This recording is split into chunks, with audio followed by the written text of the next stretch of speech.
sepakat akan mempresentasikan materi mengenai plagiarisme dalam pendidikan di Indonesia. Pertama-tama kami akan memperkenalkan diri terlebih dahulu. Perkenalan dimulai dari NPM terkecil. Perkenalkan, nama saya Mikael Ali Reza dengan nomor NPM 200310150. Perkenalkan, nama saya Jirli Zauda Putri dengan NPM 20031010154. Perkenalkan, nama saya Dinda Ayu Widya Fitri dengan NPM 20031010165. Perkenalkan, nama saya Yuri Dilan Riswana dengan NPM 20031010171. Saya Suryanto dengan NPM 20031010172. Saya Wiwin Nopianti, NPM saya 2003101010173. Baik, selanjutnya akan dilakukan pemaparan materi mengenai plagiarisme dalam pendidikan.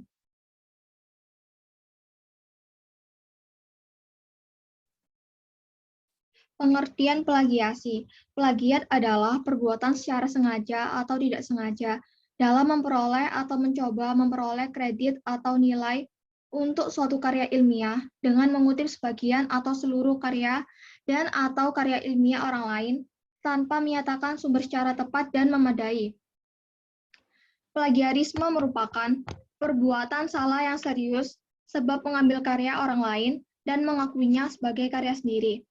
Tindakan plagiarisme menurunkan moral dan harkat pelaku serta berdampak pada disintegrasi civitas akademik. Karena tindakan mengutip tanpa izin harus dicegah dan apabila sudah terjadi harus diatasi. Perilaku menyimpang karya orang lain tanpa mencantumkan sumber dan nama pengarang asli berakibat buruk kepada pengembangan ilmu. Sebab dengan mengutip tidak akan muncul pemikiran baru. Pada tahun 2010, Direktorat Jenderal Pendidikan Tinggi telah mengeluarkan peraturan tentang cara pencegahan dan penanggulangan plagiarisme termasuk sanksi untuk dosen, mahasiswa, dan calon guru besar sekalipun. Next. Landasan hukum plagiarisme menurut pasal 1 ayat 1 Undang-Undang Nomor 19 Tahun 2002 tentang hak cipta. Hak cipta diartikan sebagai hak eksklusif bagi pencipta atau penerima hak untuk mengumumkan atau memperbanyak ciptaannya atau memberikan izin untuk memberikan izin. Untuk itu, dengan tidak mengurangi pembatasan-pembatasan menurut peraturan perundang-undangan yang berlaku. Hak eksklusif di dalam hak cipta tersebut adalah hak yang diberikan bagi pemegang hak cipta tersebut, sehingga tidak ada orang lain yang boleh memanfaatkan hak tersebut tanpa izin dari pemegang hak cipta tersebut.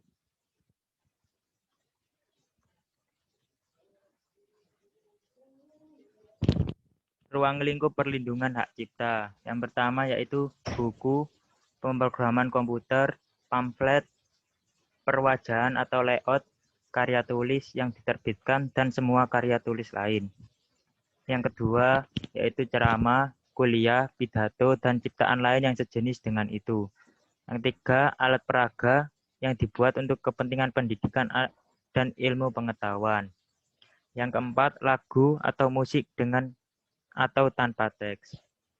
Yang kelima, drama atau drama musikal, tari, koreografi, pewayangan, dan pantomim. Yang keenam, seni rupa dalam segala bentuk seperti seni lukis, gambar, seni ukir, seni kaligrafi, seni pahat, seni patung, kolase, dan seni terapan. Yang ketujuh yaitu arsitektur. Yang kedelapan, peta. Yang kesembilan, seni batik. Yang kesepuluh, fotografi.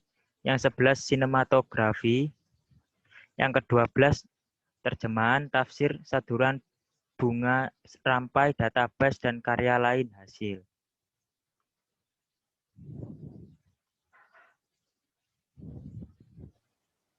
Yang selanjutnya adalah jenis-jenis plagiarisme. Untuk ini sudah ada penelitian pada 2013, yaitu Intenset itu melakukan penelitian yang dilakukan pada 334 peneliti pada 50 negara. Dan juga sudah dikelompokkan menurut yang sering dilakukan atau yang sampai yang jarang, yang berat sampai yang ringan. Untuk yang pertama sendiri yaitu secondary source. Plagiasi tipe ini dimungkinkan terjadi ketika peneliti memanfaatkan sumber-sumber sekunder seperti literatur, review. Peneliti hanya mengutip sumber-sumber primer yang disebut dalam sumber sekunder yang dibacanya dan tidak memberikan informasi mengutip sumber sekunder yang dibacanya. Yang kedua yaitu invalid source, yaitu peneliti memberikan informasi yang salah terhadap sumber referensi. Plagiasi jenis ini terjadi ketika peneliti memberikan informasi yang salah atau tidak memadai terhadap sumber-sumber referensi yang digunakan. Yang ketiga yaitu duplikasi. Duplikasi sendiri menggunakan karya ilmiah yang sudah dilakukan sebelumnya. Jadi plagiasi ini terjadi ketika peneliti menggunakan karya yang sebelumnya sudah dilakukan, penelitian sebelumnya tanpa memberi kutip. Yang keempat yaitu paraphrasing, yaitu melakukan parafrase dari suatu sumber tanpa menyebut sumber. Yaitu plagiasi ini mengambil teks dari suatu sumber, kemudian dilakukan paraphrase, namun tidak disebut sumbernya, seakan tersebut asli dari dirinya sendiri atau miliknya. Next.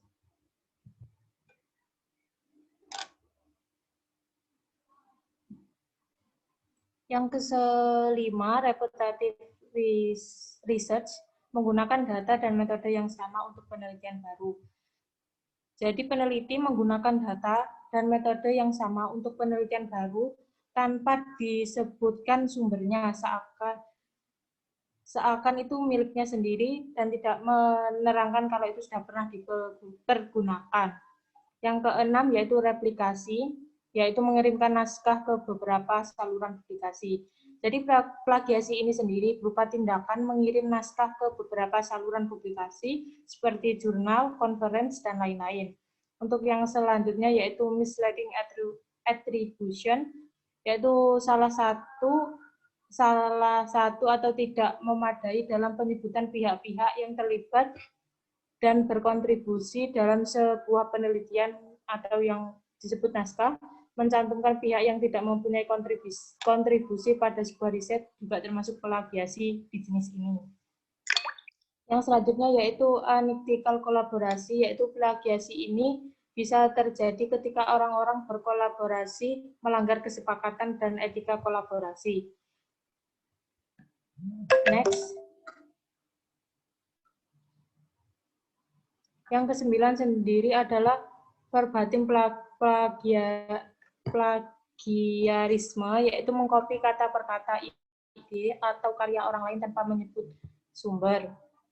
Yang ke-10 atau yang paling berat yaitu complete plagiarisme, yaitu plagiasi secara keseluruhan. Dan selanjutnya faktor-faktor yang menyebabkan adanya plagiarisme. Yang pertama, ada kurangnya pemahaman topik penelitian, lalu ada kemampuan menulis dan mengutip rendah, lalu persepsi tingkat keseriusan, adanya beban kerja, dan kemudian kemudahan akses dalam mencapai literasi tersebut. Next. Oke, di sini saya akan menjelaskan tentang grafik data pengamatan tentang plagiasi dalam dunia pendidikan. Kami mengumpulkan data dari 50 orang responden dengan mengisi kuesioner yang telah kami sebarkan. Dari kuesioner yang telah kami sebarkan, dari 50 orang responden, 78% pernah melakukan atau melihat seseorang itu mengambil tulisan atau ide orang lain secara khusus atau sebagian tanpa memberikan kutipan. Hal tersebut membuktikan bahwa plagiarisme di dunia pendidikan itu sampai sekarang itu tidak ada habisnya dan masih banyak dilakukan oleh para pelajar, mahasiswa, bahkan tenaga pendidik. Oke, next. Kemudian untuk pertanyaan selanjutnya itu kami mengajukan alasan seseorang melakukan plagiarisme. Di sini kami memberikan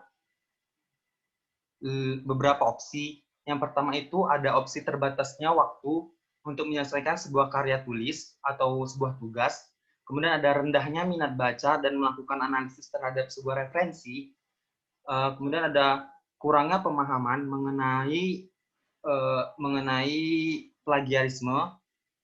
Dan ada juga kurangnya perhatian dari tenaga pendidik tentang plagiarisme. Dan yang terakhir itu ada sulit dalam mencari sumber informasi. Dari kelima alasan tersebut, 38% dari 50 orang responden itu alasannya melakukan plagiarisme itu adalah rendahnya minat baca. Rendahnya minat baca mereka untuk melakukan analisis terhadap sebuah referensi. Dan untuk yang kedua itu ada terbatasnya waktu untuk menyelesaikan sebuah karya tulis atau tugas. Dan ini adalah yang terbesar kedua alasan seorang melakukan plagiarisme. Dari sini dapat kita simpulkan bahwasanya seseorang melakukan plagiarisme itu karena ada dua faktor, yaitu ada faktor internal dan faktor eksternal. Next. Pertanyaan yang kami berikan selanjutnya adalah mengetahui tentang landasan hukum plagiarisme. Berdasarkan grafik, dapat diketahui bahwa masih banyak dari responden yang tidak memahami landasan hukum dari plagiarisme. Dari sekitar 50 responden, sebanyak 15 orang atau 30% tidak mengetahui landasan hukum dari plagiarisme. Sebanyak 23 orang atau 46% masih kurang mengetahui dan hanya sebanyak 12 orang atau 24% yang benar-benar mengetahui dan memahami landasan hukum dari plagiarisme. Next. Kemudian pertanyaan yang berikutnya adalah apakah perlu adanya sosialisasi mengenai plagiarisme sejak dini? Berdasarkan responden, ternyata 10 dari 50% itu menolak adanya sosialisasi. Sedangkan sekitar 48 orang atau 96% setuju bahwa perlu adanya sosialisasi mengenai plagiarisme. Dalam mengurangi tindakan plagiarisme, dibutuhkan sosialisasi mengenai plagiarisme sejak dini agar generasi selanjutnya lebih mengetahui dampak negatif dan landasan hukum dari plagiarisme. Hal ini menunjukkan bahwa banyak yang mendukung adanya sosialisasi plagiarisme sejak dini sebagai solusi mengurangi tindakan plagiarisme di Indonesia. Next.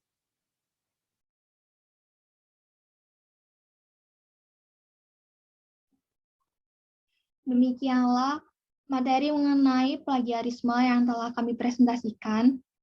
Untuk menutup presentasi kali ini, saya ingin mengucapkan satu pantun, yakni, Pak Tani pergi ke sawah, pulang-pulang membawa ikan. Jika tutur kami banyak yang salah, mohon kiranya untuk dimaafkan. Wassalamualaikum warahmatullahi wabarakatuh.